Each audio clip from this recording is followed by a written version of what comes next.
شهر رمضان الذي أنزل فيه القرآن هدى للناس وبينات من الهدى والفرقان.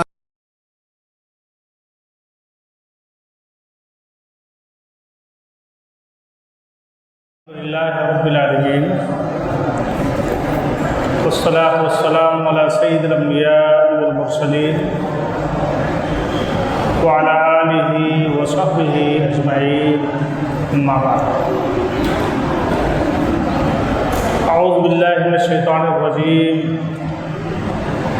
بسم الله الرحمن الرحيم.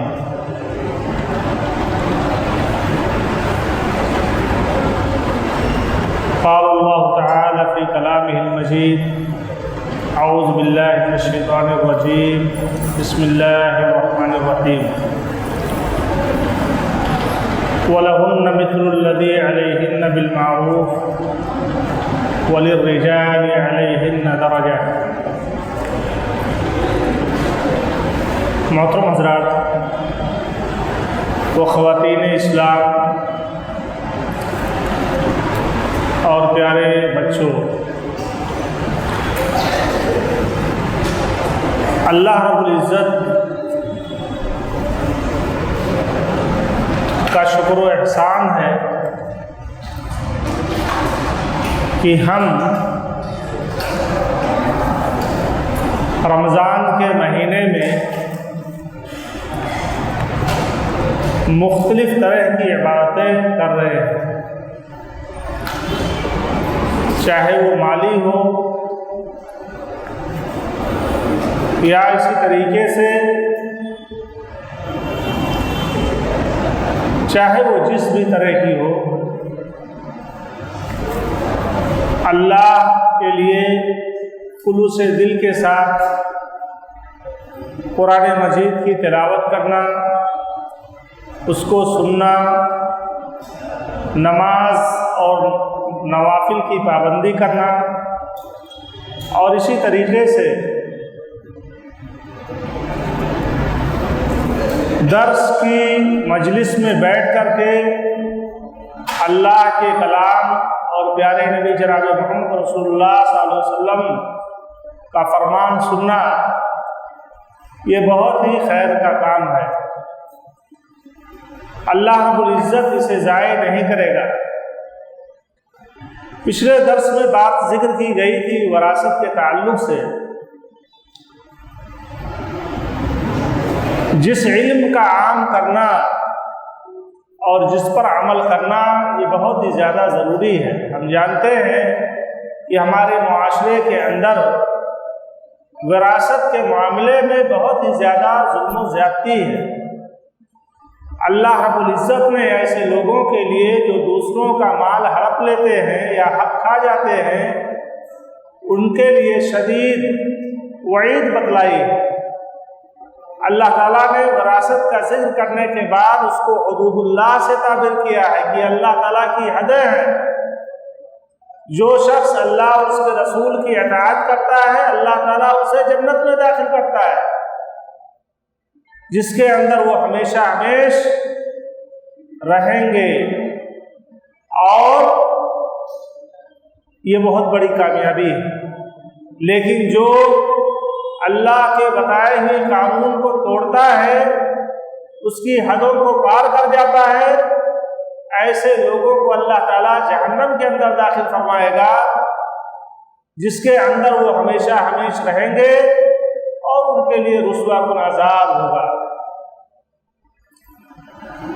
اسی طریقے سے پیارے نبی جناب محمد رسول اللہ صلی اللہ علیہ وسلم نے بھی یہ ذکر کیا کہ ایک آدمی، ایک عورت 60 سال تک اللہ رب العزت کی اطاعت اور بندگی میں لگا رہتا، تو کہہ رہا تھا کہ انسان جو ہے 60 سال تک اللہ تعالیٰ کی اطاعت میں لگا رہتا ہے، اور آخر میں موت کا فرشتہ آتا ہے تو وہ کیا ہے، غلطی کر جاتا ہے، اپنے وارثوں کو نقصان پہنچا دیتا ہے، اور قیامت کے دن اللہ تعالیٰ ایسے ہڑپ کیے گئے مال کے تعلق سے سوال نہیں کرے گا، نبی کریم صلی اللہ علیہ وسلم نے بیان فرمایا کہ جو شخص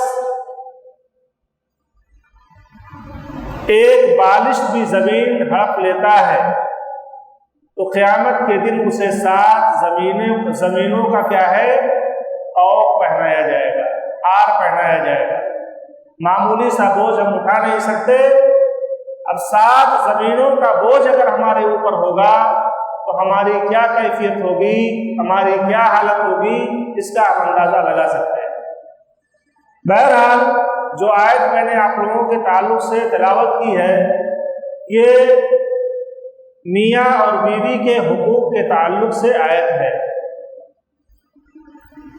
حقوق کی ادائیگی کرنا یہ ہر ایک کی ذمہ داری ہے۔ قیامت کے دن ان تمام چیزوں کے بارے میں اللہ تعالیٰ کیا ہے اپنے بندوں سے سوال کرے گا۔ پیارے نبی جناب محمد رسول اللہ صلی اللہ علیہ وسلم نے اور اسی طریقے سے جتنے بھی انبیاء علیہ السلام گزرے ہیں، سبوں نے شادیاں کی ہیں اور سب کے بال بچے تھے۔ یہ شادی کرنا نبی کریم صلی اللہ علیہ وسلم کی سنت ہے، انبیاء کرام علیہ السلام کی سنت ہے۔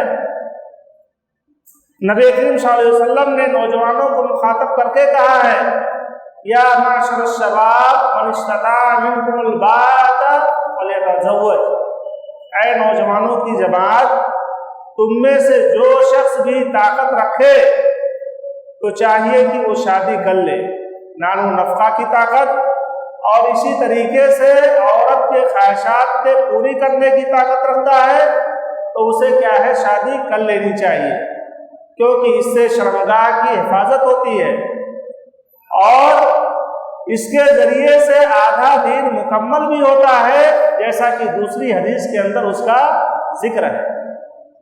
تو شادی بیاہ یہ کیا ہے، زوجین کے درمیان، میاں بیوی کے درمیان ایک مبارک رشتہ ہوتا ہے اور اس کے ذریعہ سے 2 خاندان کے لوگ آپس میں جڑ جاتے ہیں۔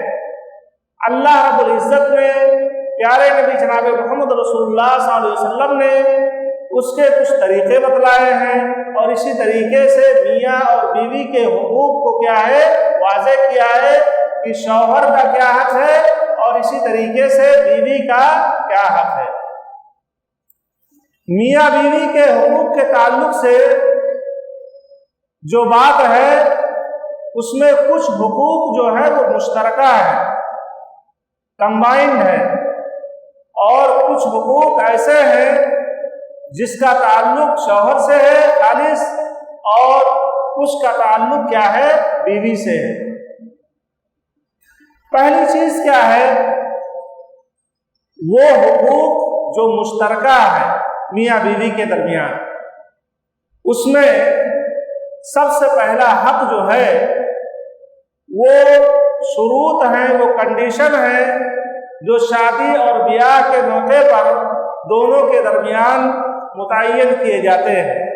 جائز شروط، حلال شروط جس کی شریعت نے اجازت دی ہے، ایسے شرط اور کنڈیشن ان کا پورا کرنا کیا ہے ضروری ہوتا ہے۔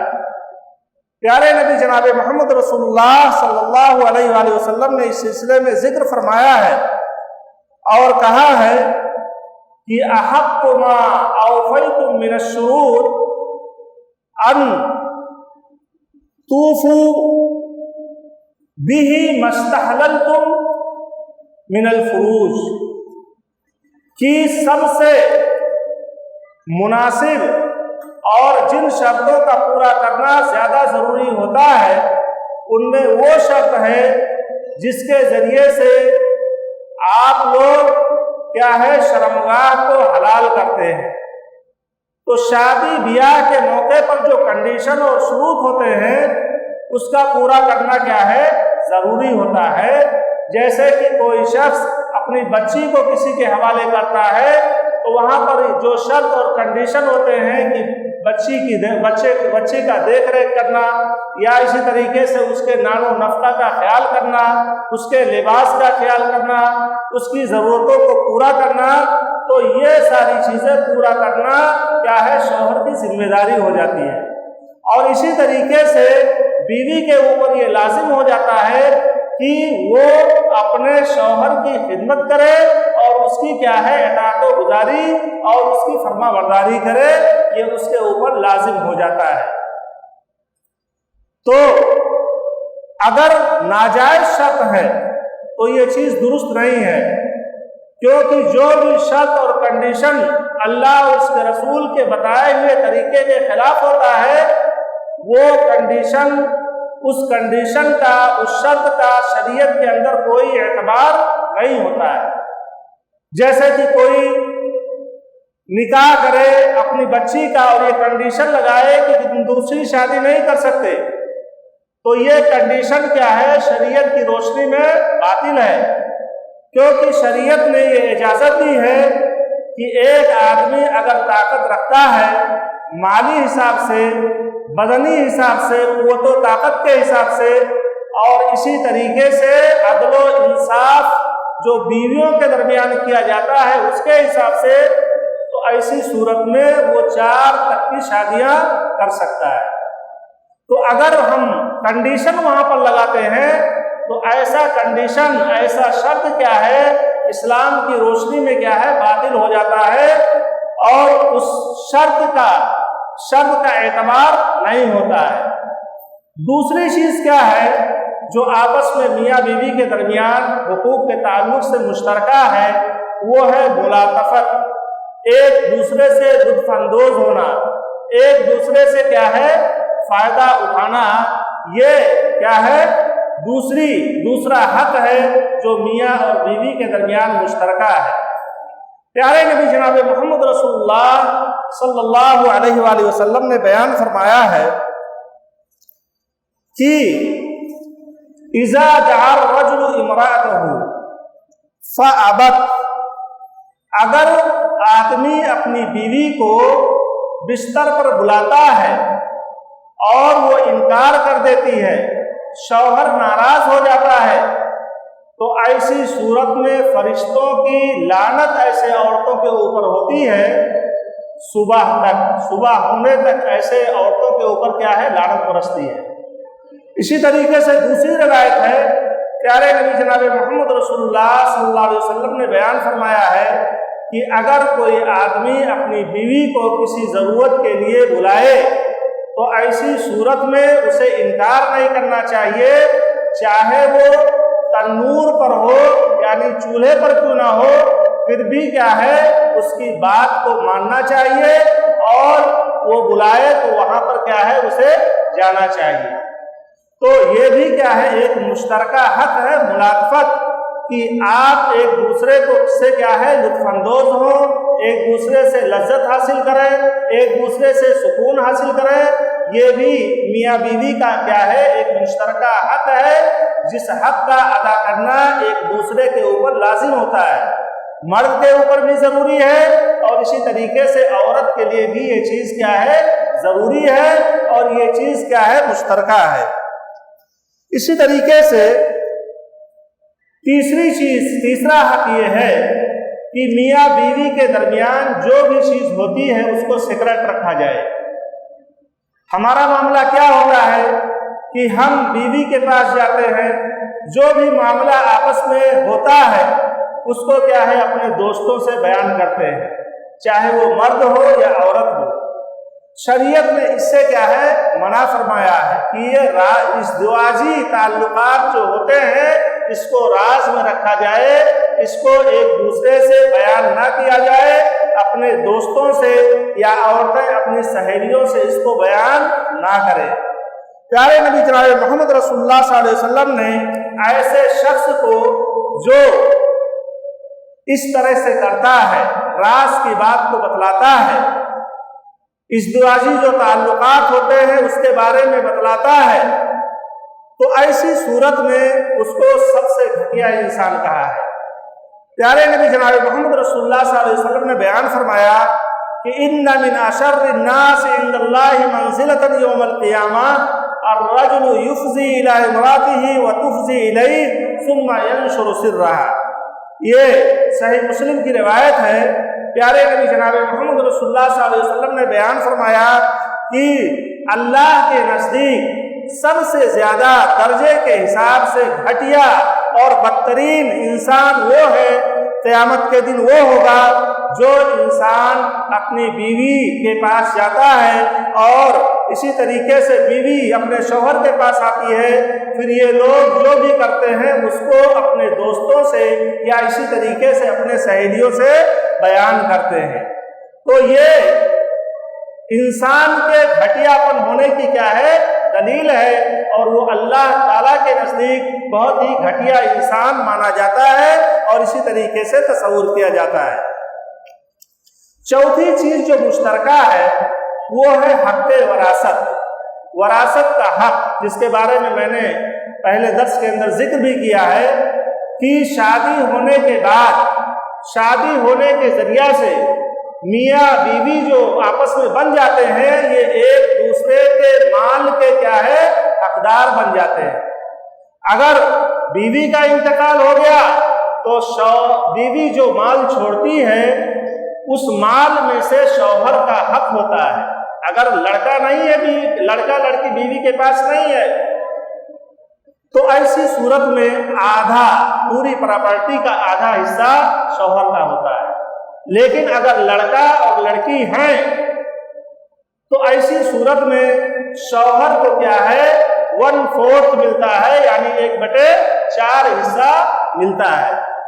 اسی طریقے سے جو ہے اگر شوہر کا انتقال ہو گیا اور اس کے پاس بچے نہیں ہیں تو بیوی کو 1/4 ملتا ہے، 1/4۔ اگر لڑکا لڑکی ہیں تو ایسی صورت میں اس کو کیا ہے؟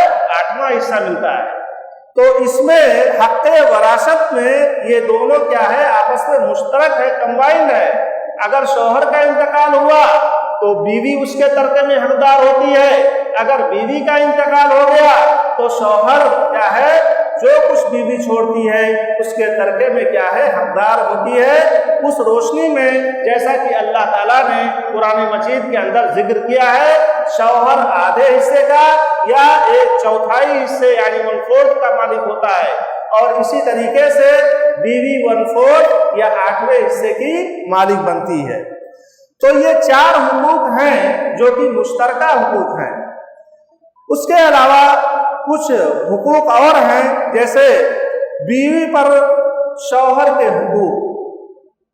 اس میں سب سے پہلا حق یہ ہے کہ بیوی کو خاوند کی خدمت کرنی چاہیے۔ خاوند کی کیا ہے؟ خدمت کرنی چاہیے۔ یہ شوہر کا حق ہے بیوی کے اوپر کہ بیوی کیا ہے؟ شوہر کی خدمت کرے۔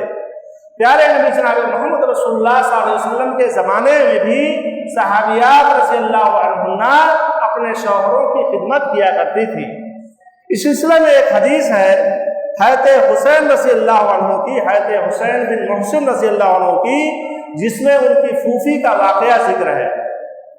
وہ ذکر فرماتے ہیں کہ میری پھوپھی کسی کام کے یا کسی ضرورت کے لیے پیارے نبی جناب محمد رسول اللہ صلی اللہ علیہ وسلم کے پاس آئی۔ ضرورت پوری ہو گئی تو ایسی صورت میں نبی کریم صلی اللہ علیہ وسلم نے ان سے پوچھا، کیا تمہارا خاوند موجود ہے؟ تمہارا شوہر موجود ہے؟ تو انہوں نے کہا ہاں۔ تو نبی کریم صلی اللہ علیہ وسلم نے پوچھا کہ تم ان کے ساتھ کیسا برتاؤ کرتی ہو؟ تو انہوں نے کہا کہ میں اپنے شوہر کی خدمت کرتی ہوں۔ اپنے شوہر کی کیا ہے؟ میں خدمت کرتی ہوں۔ تو ایسی صورت میں نبی کریم صلی اللہ علیہ وسلم نے ان سے پوچھا کہ تم خدمت کرتی ہو؟ تو کہا ہاں کہ میں خدمت کرتی ہوں، الا یہ کہ میں جو ہے پریشان ہو جاؤں تو ایسی صورت میں کبھی کبھی کچھ کوتاہی بھی ہو جاتی ہے۔ تو نبی کریم صلی اللہ علیہ وسلم نے کہا کہ فانظری این انت منہ، تم اس سلسلے میں غور کرو کہ تم کہاں پر ہو۔ اگر کسی طرح کی بھی کمی اور کوتاہی شوہر کی خدمت میں ہو جاتی ہے تو ایسی صورت میں تمہارا درجہ کیا ہوگا اس پر تم غور کرو، کیونکہ شوہر یہ تمہاری جنت ہے اور یہ تمہاری جہنم ہے۔ اگر تم چاہو تو زیادہ سے زیادہ شوہر کی خدمت کر کے جنت حاصل کر لو، اور اگر تم چاہو تو اس میں کوتاہی کر کے جہنم کی مستحق بن جاؤ۔ تو شوہر یہ بیوی کے لیے جنت اور جہنم کی حیثیت رکھتا ہے، اس لیے بیوی کو شوہر کی خدمت میں کسی طرح کی کوتاہی نہیں کرنی چاہیے۔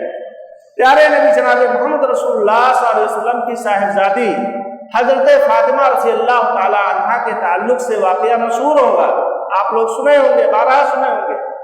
اس میں یہ ہے کہ حضرت فاطمہ رضی اللہ تعالی عنہا جو ہے گھر کے پورے کام کاج کیا کرتی تھی، چکی چلایا کرتی تھی جس سے جو ہے گیہوں کو پیسا جاتا تھا یا چاول کو پیسا جاتا تھا، اس میں کافی مشقت ہوتی تھی، کام کرتے کرتے وہ تھک جایا کرتی تھی۔ ایک موقع پر نبی کریم صلی اللہ علیہ وسلم کے پاس کچھ غلام آئے تو وہ سوچے کہ چل کر کے والد محترم سے، ابا جان سے ایک غلام مانگ لے تاکہ وہ گھر میں آئے گا تو اس میں ہمارے لیے کچھ سہولت ہو جائے گی، کچھ آسانی ہو جائے گی۔ تو ایسی صورت میں وہ نبی کریم صلی اللہ علیہ وسلم کے پاس جاتی ہیں، نبی کریم صلی اللہ علیہ وسلم سے ملاقات نہیں ہو پاتی ہے، وہ گھر پر موجود نہیں ہوتے ہیں۔ حضرت عائشہ رضی اللہ تعالیٰ عنہا موجود رہتی ہیں، وہ نبی کریم صلی اللہ علیہ وسلم جب آتے ہیں تو بتاتے ہیں کہ فاطمہ رضی اللہ تعالیٰ عنہا آئی تھی اور اس سلسلے میں آئی تھی۔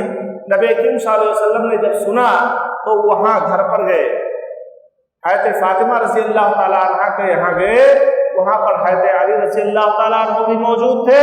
انہوں نے ان کے سامنے ذکر کیا کہ تم فلاں ضرورت سے آئی تھی، لیکن میں تم کو ایسی چیز بتلاتا ہوں جو وہ غلام سے بھی زیادہ بہتر ہے۔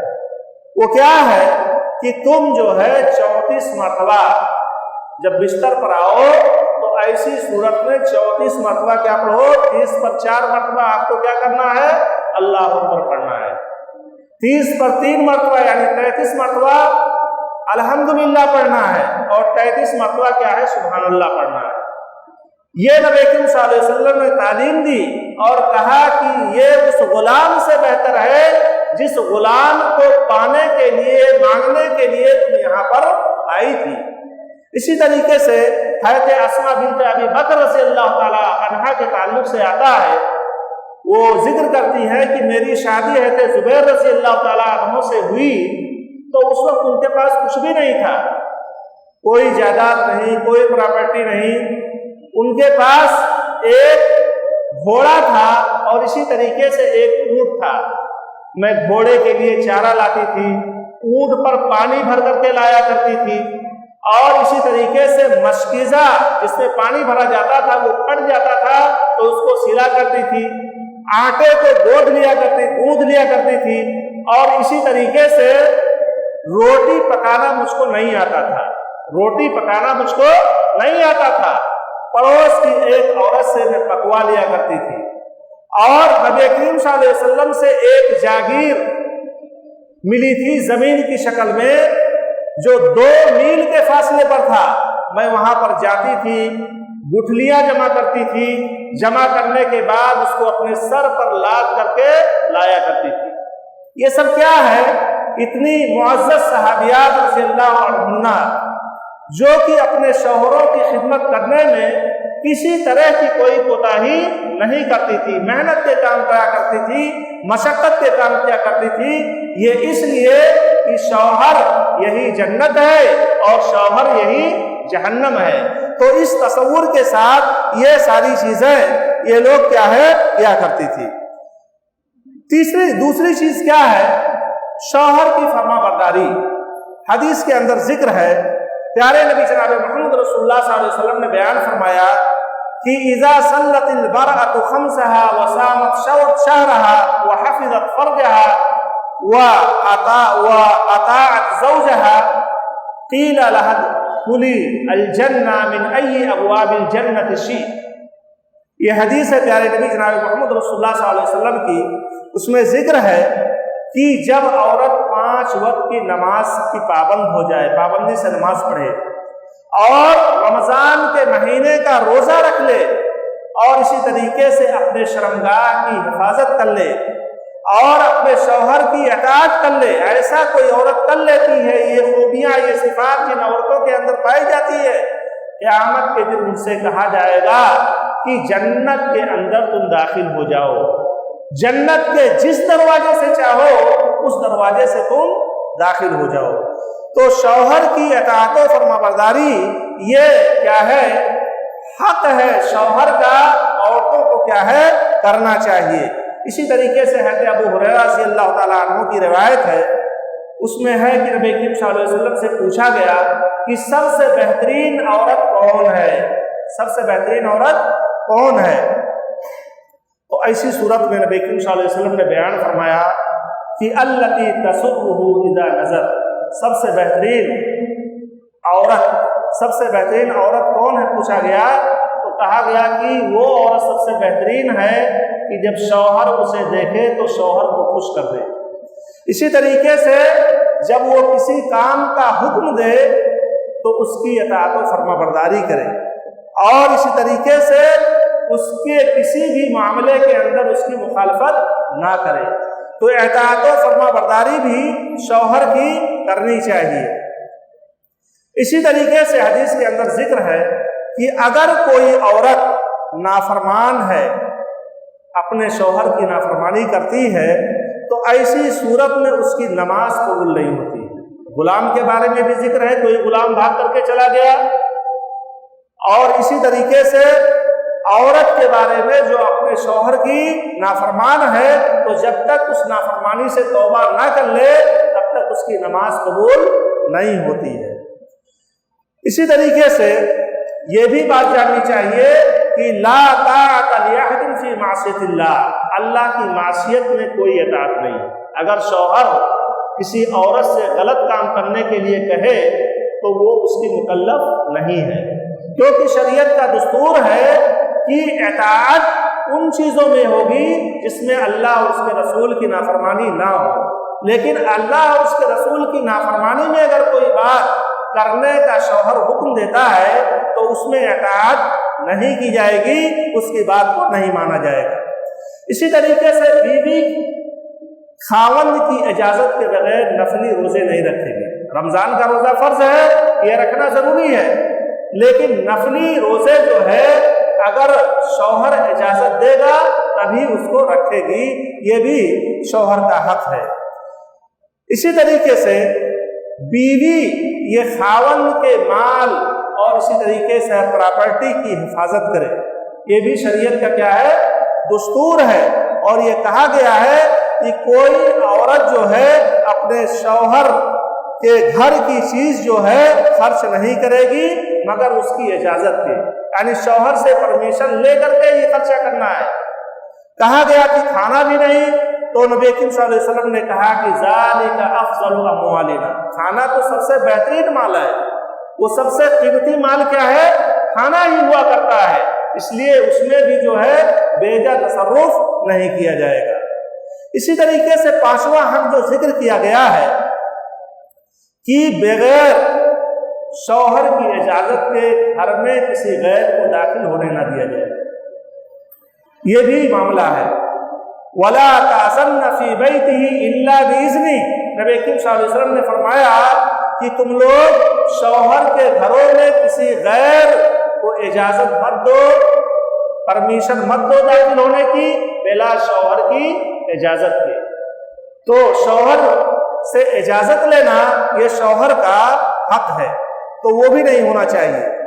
اسی طریقے سے نبی کریم صلی اللہ علیہ وسلم نے بیان فرمایا کہ مردوں کو مخاطب کر کے کہ تمہارا بیویوں کے اوپر حق ہے، اور عورتوں سے کہا کہ عورتوں کا مردوں کے اوپر حق ہے، اور مردوں کا عورتوں کے اوپر حق یہ ہے کہ کوئی عورت ایسے شخص کو اپنے بستر کے اوپر نہ لائے جسے شوہر ناپسند کرتا ہے۔ تو یہ بھی کیا ہے؟ شوہر کا حق ہے، اس کا خیال کرنا چاہیے۔ آج ہمارے معاشرے کے اندر معاملہ کیا ہے؟ پردے کا کوئی اہتمام نہیں ہے، گھر کے اندر کوئی بھی کیا ہے دھڑلے سے داخل ہو جاتا ہے۔ الحم الموت کہا گیا ہے کہ دیور یہ موت ہے، دیور یہ کیا ہے؟ موت ہے۔ تو ان تمام چیزوں کا کیا ہے؟ ہمیں خیال کرنا چاہیے۔ اسی طریقے سے عورت کو کیا ہے؟ شوہر کا شکر گزار بن کر کے رہنا چاہیے، ہمیشہ شوہر کا شکریہ ادا کرنا چاہیے۔ اللہ تعالیٰ نے بیان فرمایا کہ جو عورت جو ہے شکریہ ادا نہیں کرتی ہے اپنے شوہر کا، اللہ تعالیٰ ایسے عورت کی طرف نظر رحمت سے نہیں دیکھتا ہے، نظر رحمت سے ایسے عورت کی طرف نہیں دیکھتا ہے۔ تو ہمیشہ عورت کو کیا ہے؟ شکر گزار بن کر کے رہنا چاہیے۔ یہ چند حقوق ہیں جو شوہر کے حقوق ہیں بیوی کے اوپر۔ اب اس کے علاوہ بیوی کے بھی چند حقوق ہیں شوہر کے اوپر۔ سب سے پہلا حق کیا ہے؟ مہر ہے۔ جو مہر متعین کیا گیا ہے وہ حق ہے بیوی کا شوہر کے اوپر، اس لیے شوہر کو وہ مہر کیا ہے؟ عورتوں کو دے دینا چاہیے۔ اللہ رب العزت نے قرآن مجید کے اندر بیان فرمایا ہے وَآتُوا النِّسَاءَ صَدُقَاتِهِنَّ نِحْلًا کہ جو ہے تم عورتوں کو ان کے مہر خوشی خوشی دے دیا کرو۔ ہاں اگر وہ اپنی خوشی سے کچھ معاف کر دے تو تم کھاؤ پیو، اس میں کوئی مذائقے کی بات نہیں ہے۔ تو مہر یہ کیا ہے؟ عورت کا حق ہے اور شوہر کی ذمہ داری ہے کہ اس مہر کو کیا ہے؟ بلا کسی تصرف کے عورت کے حوالے کر دے۔ دوسرا حق کیا ہے عورت کا شوہر کے اوپر؟ نان و نفقہ۔ نان و نفقہ یہ لا کر کے دینا یہ شوہر کی ذمہ داری ہے۔ حضرت معاویہ القشیری رضی اللہ تعالیٰ عنہ بیان کرتے ہیں کہ نبی کریم صلی اللہ علیہ وسلم سے پوچھا گیا کہ خاوند پر بیوی کا کیا حق ہے؟ تو ایسی صورت میں آپ صلی اللہ علیہ وسلم نے بیان فرمایا ان تطعمها اذا طعمت کہ جب جو کھائے وہ کیا ہے؟ کھلائے۔ جب کپڑا پہنے اپنے لیے خریدے تو بیوی کے لیے بھی کیا ہے؟ خریدے۔ ولا تضرب الوجه چہرے پر نہ مارے، ولا تقبح اس کو برا بھلا نہ کرے، اس کو گالی گلوچ نہ دے، یہ نہیں ہونا چاہیے۔ ولا تهجر الا فی البیت اور اسے مار کر کے گھر سے بھگانا بھی نہیں ہے، اس کو گھر کے اندر ہی رکھنا ہے۔ تو یہ بھی کیا ہے؟ عورت کا حق ہے نان و نفقہ، یہ شوہر کی ذمہ داری ہے کہ اس کو کیا ہے؟ عورت پر خرچ کرے۔ حضرت ابو سعید خدری رضی اللہ تعالیٰ عنہ کی روایت ہے، پیارے نبی جناب محمد رسول اللہ صلی اللہ علیہ وسلم نے بیان فرمایا کہ آدمی اپنے اہل و عیال پر خرچ کرتا ہے ثواب کی امید کرتے ہوئے تو یہ اس کے لیے صدقہ کی حیثیت رکھتا ہے، یہ صدقہ ہے۔ تو بیوی بچوں پر خرچ کرنا یہ سب سے بہترین صدقہ ہے، کیونکہ سب سے زیادہ قریب یہی ہیں، ہمارے مال کے سب سے زیادہ مستحق یہی لوگ ہیں۔ تو جو ہے اہل و عیال پر خرچ کرنا ثواب کی نیت سے یہ بھی کیا ہے؟ صدقہ ہے۔ حضرت ابو ہریرہ رضی اللہ تعالیٰ عنہ کی روایت ہے کہ نبی کریم صلی اللہ علیہ وسلم نے بیان فرمایا کہ ایک آدمی کے پاس ایک دینار ہے، وہ اسے اللہ کے راستے میں خرچ کرتا ہے۔ ایک دوسرا دینار ہے جو کسی غلام کو آزاد کرنے پر خرچ کرتا ہے۔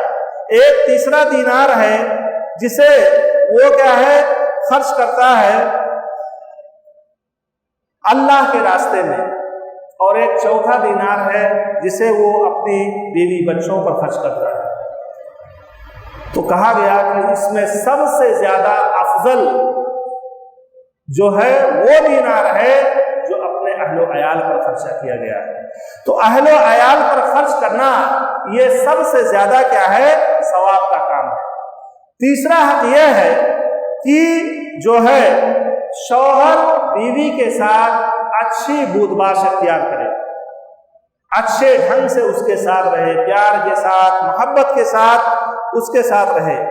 اللہ تعالیٰ نے بیان فرمایا ہے کہ وَعَاشِرُوهُنَّ بِالْمَعْرُوفِ ان کے ساتھ اچھے ڈھنگ سے رہو۔ اگر کوئی وہ تمہیں ناپسند ہو تو یہ بھی تمہیں بھروسہ رکھنا چاہیے کہ بعض چیزیں ہم ناپسند کرتے ہیں لیکن وہ ہمارے حق میں کیا ہے؟ بہتر ہوا کرتی ہے۔ ٹھیک ہے کسی وجہ سے کسی کو اس کی بیوی پسند نہیں ہے، لیکن ہو سکتا ہے کہ کہ اسی بیوی کے اندر ہمارے لیے کیا ہے خیر ہو۔ اس لیے اس سلسلے میں ہمیں کیا ہے صبر کا معاملہ اور ضبط کا معاملہ رکھنا چاہیے۔ اسی طریقے سے اگر کوئی عورت نافرمان ہے تو اس کے سلسلے میں شریعت کی تعلیم ہے فَعِظُوهُنَّ، ان کو نصیحت کیا کرو، ان کو کیا ہے نصیحت کیا کرو، ان کو سمجھایا کرو۔ یہ کیا ہے شوہر کی ذمہ داری ہے اس کو سمجھانا۔ اور اسی طریقے سے وَهْجُرُوهُنَّ فِي الْمَضَاجِعِ، سمجھانے سے اگر وہ مانتی نہیں ہے تو ایسی صورت میں اس سے بستر الگ کر لیا جائے، اس سے بستر الگ کر لیا جائے، یہ دوسرا اسٹیپ ہے۔ اور پھر اس سے بھی اگر نہیں مانتی ہے تو ایسی صورت میں ان کو مارنے کا بھی حکم ہے۔ لیکن اگر وہ مان جائے بات کو تو ایسی صورت پہ اس پر ظلم و زیادتی نہیں کرنی چاہیے، اس کو ظلم و زیادتی نہیں کرنی چاہیے۔ اور اسی طریقے سے حدیث کے اندر یہ بھی ذکر ہے کہ اس کو ایسا نہیں ماننا چاہیے جیسے انسان غلام کو مارتا ہے، اس طریقے سے نہیں ماننا چاہیے۔ اسی طریقے سے عورت کا حق خلا بھی ہے، اگر میاں بیوی کے درمیان بنتی نہیں ہے تو ایسی صورت میں کچھ دے کر کے عورت کیا ہے اس شوہر سے جسے وہ ناپسند کرتی ہے، لیکن اس میں کیا ہے شرعی عذر ہونا چاہیے، شرعی عذر ہونا چاہیے۔ تو شرعی عذر اگر ہے تو ایسی صورت میں کچھ دے کر کے اس سے کیا ہے چھٹکارا لے سکتی ہے، یہ اس کا کیا ہے حق ہے۔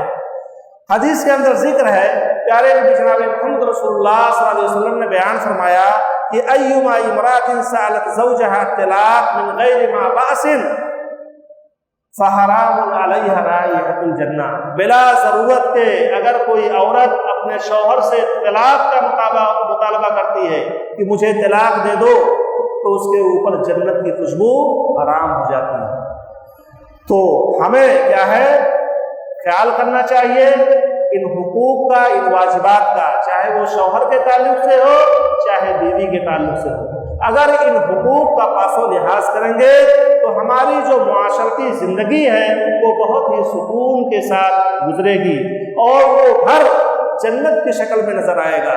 لیکن اگر ہم آپس میں اختلاف رکھتے ہیں، ایک دوسرے کے حق اور حقوق کی ادائیگی نہیں کرتے ہیں تو ایسی صورت میں وہ گھر کیا ہے جہنم کی شکل اختیار کر جاتا ہے، اور اس کا اثر صرف میاں بیوی کے اوپر نہیں پڑتا ہے بلکہ ان کے ہونے والے ہونہار بچوں پر بھی اس کا اثر پڑتا ہے تربیتی نقطہ نظر سے۔ اس لیے ہمیں ان تمام چیزوں کا خیال کرنا چاہیے۔ اب آخر میں اللہ تعالیٰ سے دعا ہے کہ اللہ تعالیٰ ہم سب لوگوں کو کتاب و سنت کے پابندی کرنے کی توفیق عطا فرمائے۔ اللہ رب العزت ہمیں اس بات کی توفیق عطا فرمائے کہ ہم ایک دوسرے کے حق اور حقوق کو پہچانیں، چاہے وہ اللہ کا حق ہو، چاہے رسول کا حق ہو، چاہے بندوں کا حق ہو، چاہے میاں بیوی کا حق ہو، چاہے پڑوسیوں کا حق ہو یا کسی بھی رشتہ دار کا حق ہو، سارے حقوق کے پاس و لحاظ کے ادا کرنے کی اللہ تعالیٰ ہمیں توفیق عطا فرمائے۔ اللہ رب العزت ہمارے عملوں کو قبول فرمائے اور جنت الفردوس کے اندر جگہ عطا فرمائے۔ آمین۔ وآخر دعوانا ان الحمد للہ رب العالمین۔ السلام علیکم ورحمۃ اللہ وبرکاتہ۔